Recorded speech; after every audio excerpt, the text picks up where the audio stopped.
You just don't say a word. Is that recorded? Did you record that? We should leave that part in. I was just like, you look beautiful, Krystal. I watched it afterwards and I was like, mine was what fucked the up fuck? too. You know, But okay. Number one, it's different. Number two, I had like this piece was like protruding. I've been bald, like shaved head for like 13 years now or something like that, so I don't even think about it. Like, your hair's fucked up, I'm like, who cares?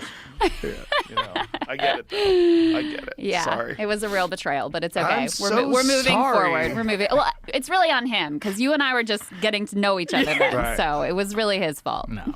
Dude, you guys are a very unusual combination. It's very funny because they're like having someone who's on the right and having someone's on the left. It's usually like some sort of a formulaic thing. It's like, you know what I think of? Hannity and Combs. Yes. Yeah. Do you remember that? Yeah. Oh, God. Well, because it was fake. That was the Yes, thing. exactly. It's kind of hard to describe what we do.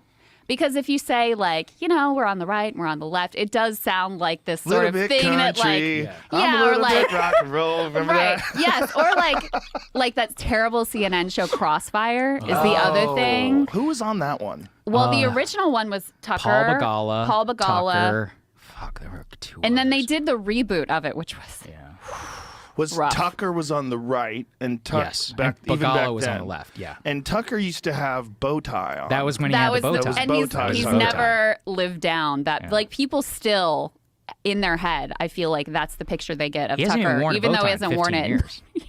But it's just like seared into people's memories that That's this is what Peter this man Hotez, too. wears. There's something about bow ties. There's Crossfire. Yeah, there it is. Oh, that's Carville. And there's the infamous Jon Stewart when he just destroyed that. Yeah, and then they did the remake with Newt Gingrich. Oh, my Remember wow. that? Oh, yeah, Elliot there it is. Spitzer was on there, right? No, or was that another was show? another terrible so show. Newt Gingrich Yeah. and Van Jones and That was Stephanie Cutter, who was one of the Yes. most unlikable people ever created. And then Essie Cuff is actually a long time. She and I were at MSNBC together. So she and I are friends, so I can't say anything bad about her. seems She's a very nice. nice person, yes. She seems I love nice. her. Yeah. Yep. So anyway, I don't know that who was that other Crossfire. lady is. I don't Stephanie I Cutter. can't- She worked for She didn't- Obama. I She think. didn't like. Yeah. Yeah, I think. Was she a Hillary person? I can't remember. Yeah. Anyway, watch those it shows. was bad. It was bad. Anyway, that's not what we're doing. I hope. What is really no, you're not doing that at all. But what is really fascinating is that having these long form discussions like you guys do, uncensored and undirected, right, without an executive leaning over your shoulder and telling you what to do. It's the best way to discuss things. Yeah, and sure. when I get to hear from a reasonable person on the left and a reasonable person on the right who respect each other, it's like, it gives me hope. Like, hey, we can all get along. Like, we can sort through what's good and what's bad. It's possible. That is actually the core goal of the show. Because, I mean, we are living through incredibly, like, politically fraught times where Yes. you have a lot of people whose whole business model is to persuade you that, like, half the country hates you and is destroying the country and it's existential and we're headed to civil war. And so I feel like if Saagar and I can, you know, agree on some things, which we do, and have debates on topics that are, you know, difficult and tense and fraught, and be able to do that day after day in a way that is respectful, that's like not just trying to score points, but actually trying to learn from each other.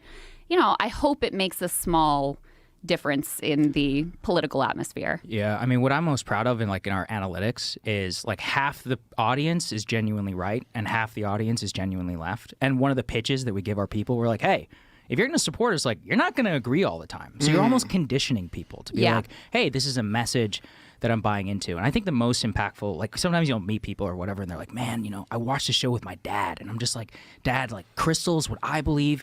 And Dad is like, I'm with Saagar on some things. And then we sit down and we talk about it afterwards. And like that, we're building that for people. That's so important, man. Yeah. It's so completely important. gone. Because that is one of the dangers in independent media. There's a lot that's so exciting about independent media right now. I mean, you see the traditional media is just like dying. The ratings are failing. People are abandoning them in droves. Obviously, trust has completely fallen off a cliff. But there are some pitfalls in independent media, too. And one of them is that you develop an audience that is one ideology that just wants to hear one thing and is there to hear what they already think about things. And so I think because of the fact that we have different opinions and our different, you know, political ideologies, that has sort of protected us against having an audience that is there for any one particular idea. And, we'll see sometimes like people go, oh, you guys said this and that. We disagree with you. And it's like, you know what? If this isn't the thing for you, you owe it to yourself to go somewhere else where you're going to hear every day, I guess, whatever it is that you want to be told from within your bubble. Well, I think you guys have reached a point where I have to give you the speech. And it's like, you got to stop paying attention to the comments. Yeah, it's so true. I've been giving this speech for like 3 years. I've been giving you this speech. I'm telling you, I'm right. I'm right on this. You are 100%. You are right.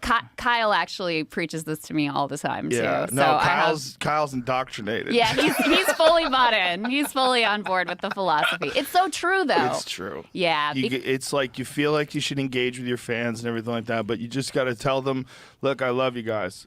I'm not reading your shit. I love you. I love you. I do this for you. I hope you enjoy it. I'm happy that you enjoy it.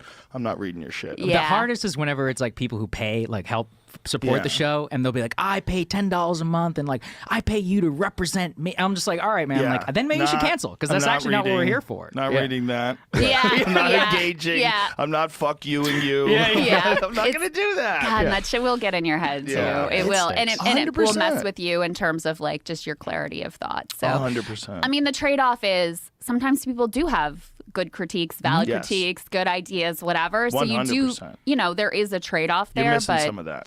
ultimately, I also buy into the Rogan philosophy of just don't read the shit and you'll be a lot happier. You guys get bigger and bigger, the numbers become more and more untenable. It just becomes ridiculous. Yeah, And that's you true, You too. can't engage.